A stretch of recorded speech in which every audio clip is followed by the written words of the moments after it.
여러분이 오늘 본문을 읽으면서 어떤 생각을 하셨는지 궁금합니다. 제가 예상하기에 이 두 가지 중에 하나가 아닐까라는 생각을 해봤습니다.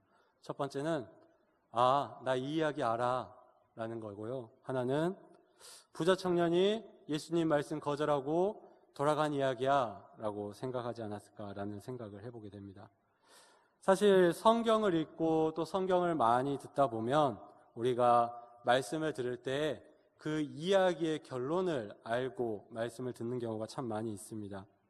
하지만 이런 말씀에 대한 그 결론을 알고 말씀을 듣다 보면 때로는 우리가 놓치는 부분이 종종 있게 되는 것 같습니다. 예를 들면 마태복음의 저자가 이 말씀을 하나하나 기록한, 말씀을 한 절 한 절 기록한 이유가 있는데 우리는 처음부터 끝절의 내용을 가지고 첫 지절부터 읽게 된다라는 것이죠. 오늘 말씀을 보면 또 그런 부분이 있습니다. 오늘 말씀을 보면 예수님께 온 이 사람을 마태는 세 가지 칭호로 부르고 있습니다. 첫 번째는 어떤 사람이라고 말하고 있고요. 그 다음엔 청년이라고 말합니다. 마지막에 가서야 이 사람이 재물이 많은 청년이라는 것이 밝혀지고 있습니다. 이렇게 우리가 선입견을 가지고 말씀을 듣다 보면 오히려 아무것도 모르고 말씀을 들을 때보다 은혜를 못 받는 경우가 많이 있는 것 같습니다. 그래서 오늘은 제가 특별히 여러분이 오늘 본문에 대해서 알고 있는 모든 기억을 다 지우고 설교를 시작할까 합니다. 어떻게 하냐면요, 제 손을 바라보시고 제가 레드 선이라고 외칠 때 여러분의 기억이 다 지워지는 겁니다. 아시겠죠? 네, 저와 여러분이 짜고 하는 겁니다. 자, 여기를 보시고요. 제가 레드 선 하면 이 말씀 처음 듣는 겁니다. 레드 선입니다. 네. 웃자고 하는 겁니다. 네. 그래서 막 전화하셔가지고 죽자고 하시면 안 됩니다. 네. 우리가 이런 자세를 가지고 말씀을 들어야지 은혜를 더 많이 받을 수 있다라는 이야기를 하고 싶어서 잠시 이야기를 드렸습니다. 조금 전에 이야기했던 것처럼 오늘 본문 말씀은요, 어떤 사람이 예수님을 찾아오면서 그 이야기가 시작되고 있습니다. 우리 16절 말씀을 함께 한번 읽어보도록 하겠습니다. 함께 읽겠습니다. 시작.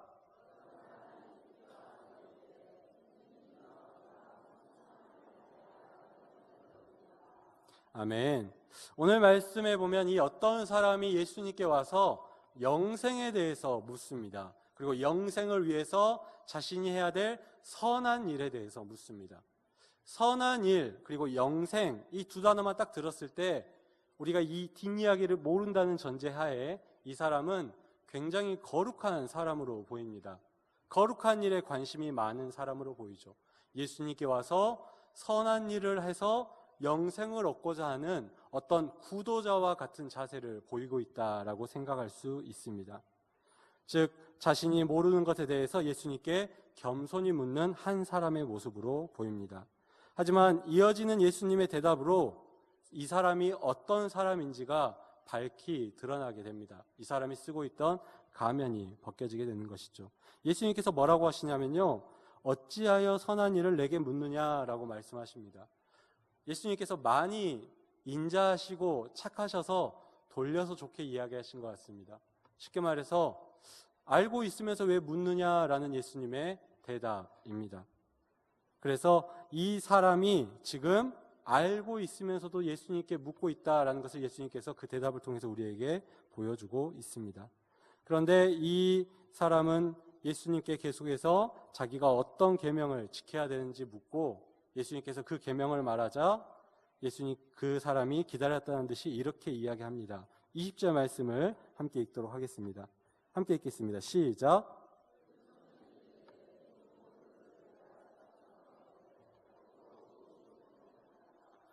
아멘. 우리가 말씀을 너무 거룩하게 읽다 보니 어감이 좀 안 사는 것 같습니다. 제가 좀 어감을 살려서 이 청년의 마음으로 말하자면 이 모든 것을 제가 지켰는데요, 아직도 제가 뭐가 부족할까요? 네, 이런 마음이 아니었을까라는 마음이 듭니다.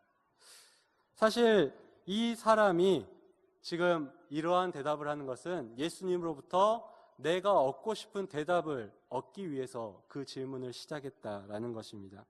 즉 내가 다 모든 계명을 지킨 사람이다라는 것을 보여주기 위한 질문이었다라는 거죠. 매우 신앙적이고 겸손한 것 같은 질문이었지만 이 질문을 던지는 이 사람의 그 마음은 그렇지 않았다라는 것입니다. 즉 아무리 좋은 질문을 한다 할지라도 그 질문을 하는 그 사람의 마음이 어떻느냐가 정말 중요하다라는 것입니다. 예를 들어서 우리가 아무리 사회에서 기부를 많이 하고요, 법을 잘 지키고 산다고 해서 그 사람이 꼭 선한 사람이다라고 말할 수는 없습니다. 선한 일을 한다고 해서 그 사람이 선한 사람은 아니다라는 거죠. 선한 일이라는 것은 우리에게 밖으로 드러나는 겉 사람의 모양이지만 그 사람이 정말 선한 사람인지 그렇지 않은 사람인지를 결정하는 것은 그 마음, 보이지 않는 속 사람에 의해서 결정이 된다라는 것입니다. 우리는 이런 사실들을요, 최근 뉴스와 많은 매체들을 통해서 확실하게 보고 있습니다. 아주 화려하고 멋있게만 보았던 몇몇 연예인들의 추악한 사생활의 이야기를 뉴스를 통해서 보게 됩니다. 더불어 그와 관련 있는 여러 사회 고위층 사람들의 이야기 또한 함께 듣게 됩니다. 이 사건과 관련했던 연예인들 중에 몇몇은 정말 많은 사람들에게 좋은 이미지로 남아 있었던 연예인들도 있었습니다. 겉으로 보기에 좋은 사람이었다라는 거죠. 하지만 그 속이 더러운 사람이었기 때문에 그들의 삶이 그런 추악한 모습으로 나타나게 된 것입니다.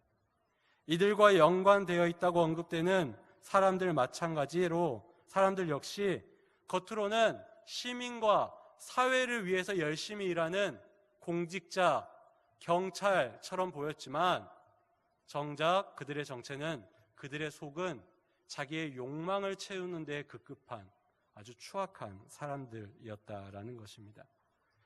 예수님께 찾아온 이 사람도 똑같았습니다.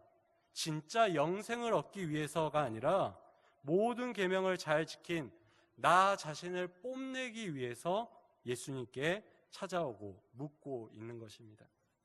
내가 영생을 얻기에 부족함 없다고 당당하게 말하기 위해서, 그것을 보여주기 위해서 예수님을 이용하고 있다라는 것이죠. 그리고 이때 바로 이 마태가요, 이 말씀을 기록한 마태가 이 사람의 정체가 청년이다라고 기록하고 있습니다. 어떤 사람이 와서 물었는데요, 이 사람의 이런 태도를 보여주면서 이 사람이 청년이다라고 기록하고 있죠. 즉, 이 청년이란 존재, 육체는 어른과 같이 성장했고 그 힘은 우리 어른들보다 훨씬 더 강하고 능력 있다 말할 수 있지만 정신적으로 그 태도가 성숙하지 못한, 자기를 뽐내고 싶고 자기를 잘나게 보이고 싶어하는 그 철없는 모습, 태도, 곧 청년의 모습을 가진 이 사람을 이제서야 청년이라고 말하며 드러내고 있는 것입니다. 그런데 저는 이 말씀을 읽으면서요, 이 청년을 바라보면서요, 이 가운데서 제 모습을 발견하게 됩니다. 종종 신방을 하다 보면 이런 이야기를 듣습니다. 제 자녀가 목사님이랑 나이가 비슷한데요, 제 아이는 왜 이렇게 철이 없는지 모르겠어요. 그럴 때마다 제가 이런 생각을 합니다. 저는 철이 더 없는 것 같습니다. 제가 봐도 제가 철없어 보일 때가 많이 있고 자주 있기 때문입니다. 하루에도 여러 번 내가 왜 그랬을까라는 생각을 할 때도 많이 있습니다. 바로 며칠 전 이야기입니다. 지난주 목요일 날 저희 부모님하고 저희 누나가 광양에 와서 같이 식사를 하고 집에서 잠깐 다가를 나누며 이야기를 나눴는데요, 그때도 제가 철없는 행동을 했던 것 같습니다. 제가 부모님 앞에서 좀 어리광을 피운다는 마음으로, 제가 막내거든요. 그래서 어리광을 피운다는 마음으로 뭐라고 막 궁시렁궁시렁 했었습니다. 그랬더니 그 다음날 저희 아버지께서 제 아내에게 카톡을 보냈습니다. 저 때문에 고생이 많다고.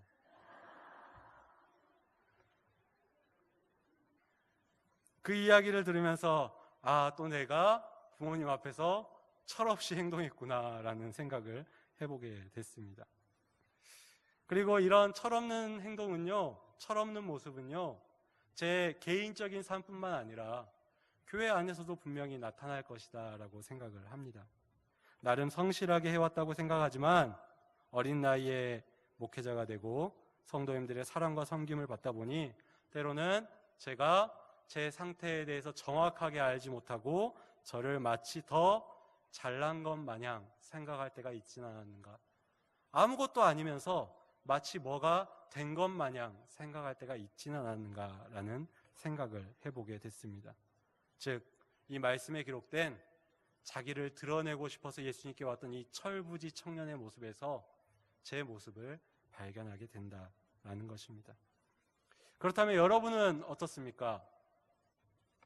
교회를 오래 다니고 집사님도 되고 권사님도 되고 안수 집사님도 되고 장로님도 되고 내가 사는 것도 좀 괜찮고 내 자녀들도 잘 살고 내가 사회에서 존경도 받고 이만하면 꽤 괜찮은 사람이다라고 스스로 여기고 있지는 않으십니까? 혹시 하나님의 말씀을 들으면서도 내가 저 말씀을 들을 이유가 뭐야? 난 부족하게 없는데, 내가 못하는 게 없는데 저 말씀이 나한테 무슨 의미가 있겠어? 라고 생각하면서 우리가 앉아있지는 않습니까?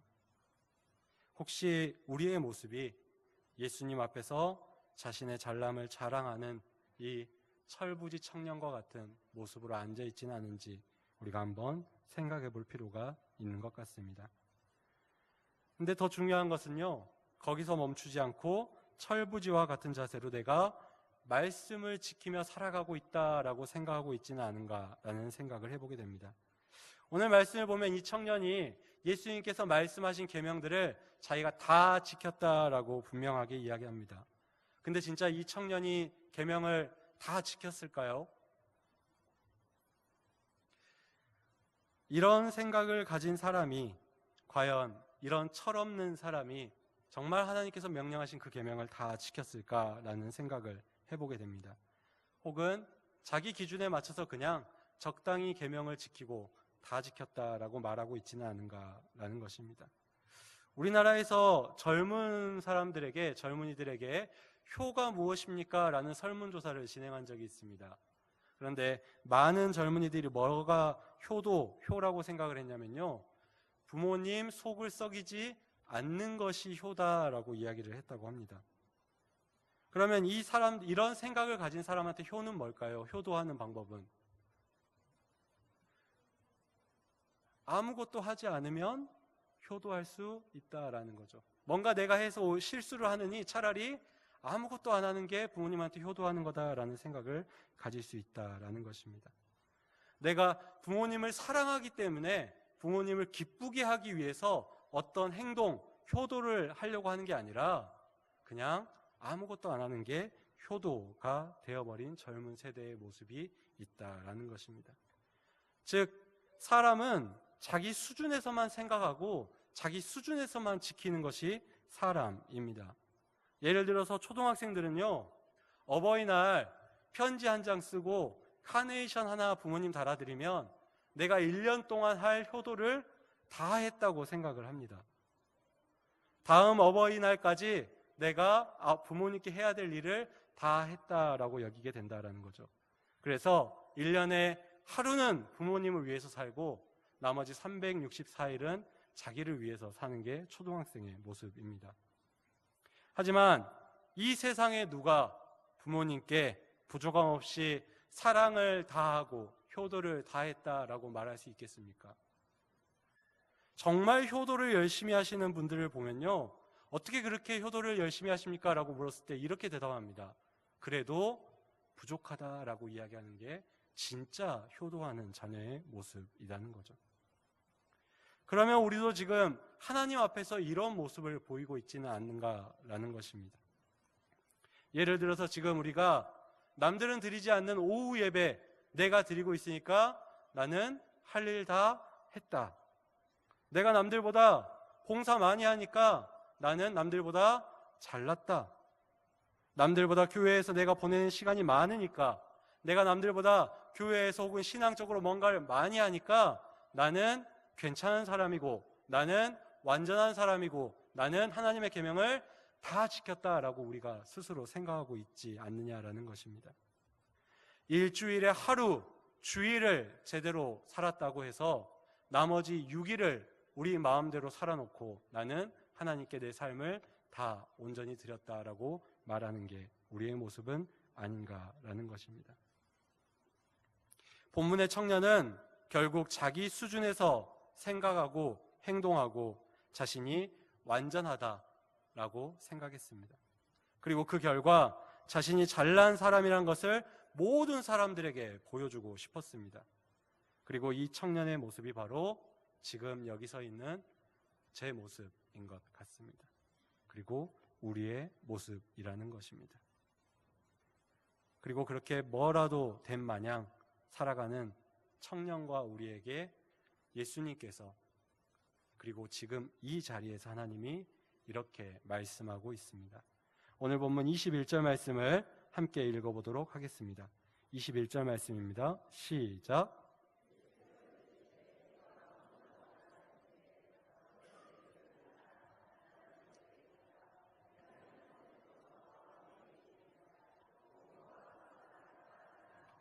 아멘.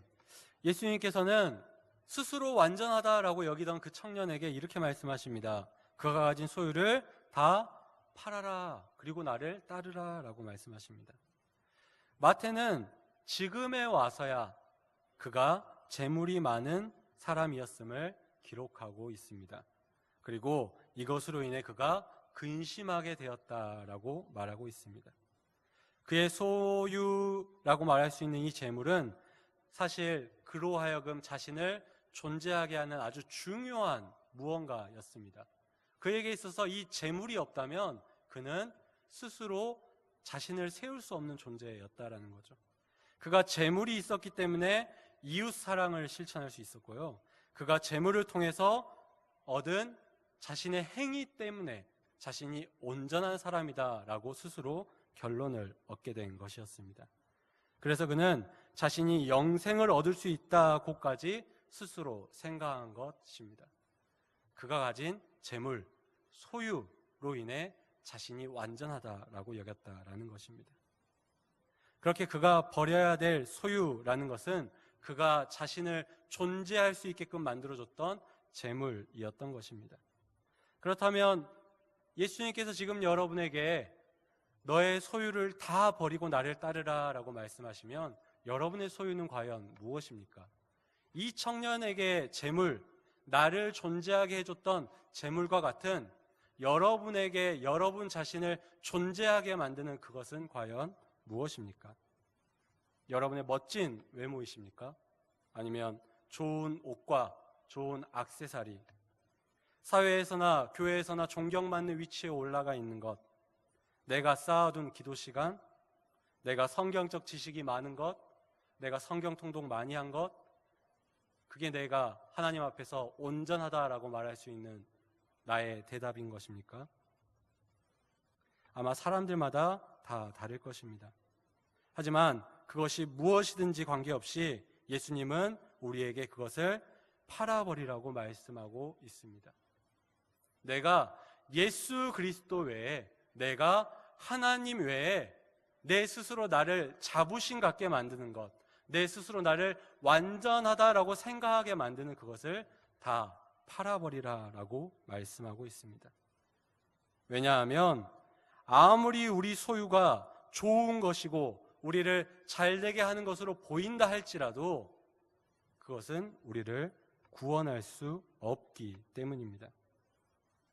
예수님께서는 그것을 팔아버리고 그것을 버려버리고 예수님을 따를 때 말씀에 기록된 대로 하늘의 보화가 있을 것이다 라고 말씀하고 있습니다.